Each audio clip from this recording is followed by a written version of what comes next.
تحذير للناس الشقيانة في فلوسها. لو قررت انك تشتري بيت، عدة نصائح لازم ولابد تمشي وراها وتتبعها. ايه هي؟ ده اللي هنعرفه لكن بعد الانترو.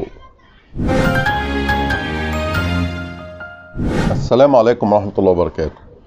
معاكم اخوكم المستشار محمد عكاشة المحامي. يا جماعة في الفيديو ده انا بوجه نصايح او عدة نصايح للناس اللي عايزة تشتري شقة او عقار او ارض ايا مكان، وبالاخص المصريين المغتربين في الخارج اللي بيطلع عينيهم علشان الجنيه، ربنا يعينهم ويقويهم. حضرتك بتسافر بتبقى عايز تعمل قرشين، ربنا يكون في عونك علشان تأمن مستقبلك ومستقبل أولادك، وتشتري لك حتة بيت، حتة أرض، شقة، أيا مكان. ربنا يعينكم ويقويكم. بس في الفيديو ده يا جماعة لازم تاخد بالك من حاجات مهمة جدا لازم تعملها قبل ما تشتري شقة أو بيت أو أرض. إيه هي؟ أول حاجة، ما تعملش خالص ولا تقرب لا من قريب ولا من بعيد عن شقة لسه ما اتبنتش. بمعنى إن في حضرتك بيت مبني 3 أدوار 5 أدوار أيا ما كان عدد الأدوار اللي مبنية، ويجي صاحب البيت يقول لك أنا والله أنا بكمل البنى، ولو عايز تشتري شقة في الدور السابع في الدور السادس وهي أصلا مش مبنية. الكلام ده غلط. ما تشتريهوش اصلا. يبقى النصيحة الاولى لحضرتك اللي لازم تكون الشقة موجودة بالفعل. تمام؟ دي اول حاجة. تاني حاجة، لو حضرتك رايح تشتري شقة والراجل اللي بيبيعها لك صاحب الشقة متزوج، لو سمحت تاني تخلي مراته توقع شهادة على عقد البيع ده. ليه؟ لأن للأسف احنا في أيام النفوس فيها يعني ايه إلا من رحم ربي. يعني اللي بيحصل ايه؟ بتكون الزوجة واخدة قرار تمكين على الشقة دي، ويقعدوا يبيعوا الشقة وتمام وزي الفل. حضرتك بعد كده تفاجأ ان في قرار تمكين صادر للزوجة. لا، لو سمحت، لو الراجل اللي بيبيع لك الشقة متزوج، لو سمحت تاني خلي مراته تمضي شهادة على عقد البيع.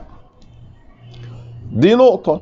النقطة الثالثة، لو البيت بيت ورثة. انا بتكلم من واقع الحياة العملية يا جماعة، لو البيت بيت ورثة ممكن انت تلاقي ايه، وده اللي بيحصل كتير على فكرة، واحد من الورثة يقول لك انا اللي ببيع وانا اللي مسؤول وبتاع. الكلام ده على دماغنا من فوق، بس قانونا لازم كل الورثة يمضوا على عقد البيع. ولو في قصر الوصي عليهم بيمضي بصفة وصي على هؤلاء القصر. طب واحد قال لك انا المسؤول، لا ومفيش غيري وانا اقول له طب وريني التوكيل. تمام؟ حضرتك هتعرف الورثة منين؟ بتجيب طبعا اعلام الوراثة، بيكون مذكور فيه الورثة فلان وفلان وفلان وفلان، معاه توكيل عن الورثة، اهلا وسهلا، يوقع وتتأكد ان التوكيل ساري. وخدوا بالكم من حاجة مهمة جدا يا جماعة. ايه هي؟ ان في ناس بتقتصر على التوكيل بالبيع للنفس وللغير بس. يعني ايه الكلام ده؟ يعني انا راجل شغال بره بقالي كام سنة وطالع عيني عقبال ما عملت الفلوس، ورايح انزل اشتري شقة، وفاجأ اني اللي بيبيع لي الشقة مقتصر ان هو راح يعمل لي توكيل بالبيع للنفس والغير بس. الكلام ده غلط. لازم يكون في عقد بيع وموقع من الطرفين. لان محكمة النقد قالت في حكم ليها ان التوكيل ليس بيع وشراء. تمام؟ يبقى حضرتك ما تقتصرش على التوكيل، لو سمحت ما تقتصرش على التوكيل. النصيحة اللي بعد كده واللي انا بشوفها يا جماعة، خدوا بالكم عشان انا بكلمكم من واقع الحياة العملية اللي انا بشوفه قدام عينيا، فلو سمحتوا تجنبوا الاخطاء دي لو سمحتوا، عشان تحافظوا على فلوسكم وفلوس اولادكم. اللي انا بشوفه كتير برضو ان ممكن يكون تمن البيت مثلا 1,000,000 جنيه مثلا، ايا مكان، 1,000,000 او اكتر او اقل ايا مكان، تلاقي البائع يجي يقول لك لا انا مش هكتب 1,000,000 او 2,000,000 او ايا مكان التمن يعني. امال هتكتب ايه؟ يقول لك انا هكتب 200,000 600,000 400 ايا مكان. لا الكلام ده لا، لو سمحت اكتب اللي انت دفعته، اكتب في العقد اللي انت دفعته. انا كل ده يا جماعة بقوله لكم عشان تحافظوا على فلوسكم اللي انتوا تعبتوا انا اسف في اللفظ وطلع عينكم فيها. لان انا بشوف من واقع الحياة العملية مشاكل كتير قوي بتصادفني من النوعية دي، واحنا بنحاول نتجنبها. النصيحة اللي بعد كده لو سمحت ما تستخسرش وتعمل ناصح وتقول انا اوفر اتعاب المحامي. الكلام ده غلط.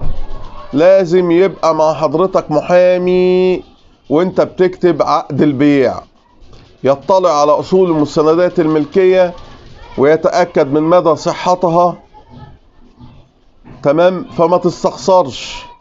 وفي الصعيد بيقولوا قصب بيحرس قصب، فلوس بتحرس فلوس، ما تستخسرش.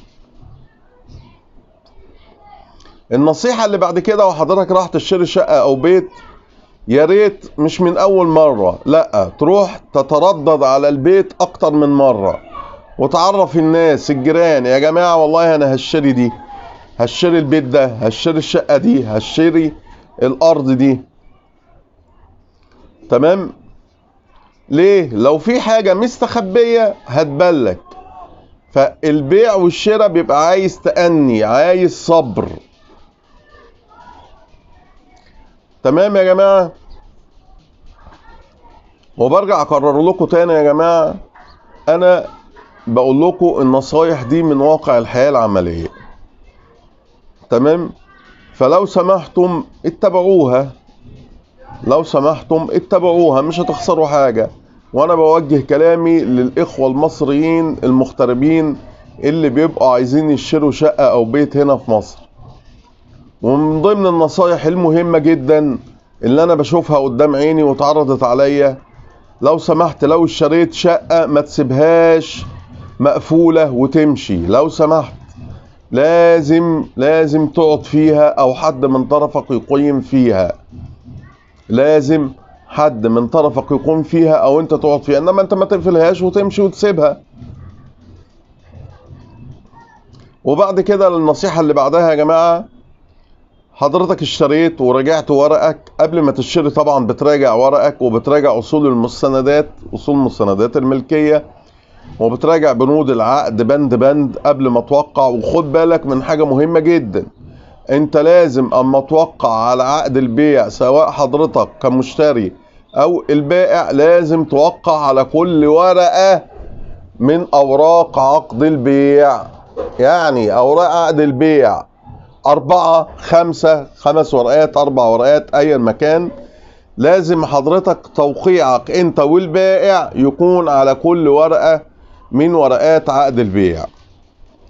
واخيرا يا جماعة اتمنى ان القناة بتاعتنا ان شاء الله تنول اعجابكم، وانا باذن الله هقدم لكم نصائح واشرح لكم مواد قانونية وجرائم من الواقع العملي.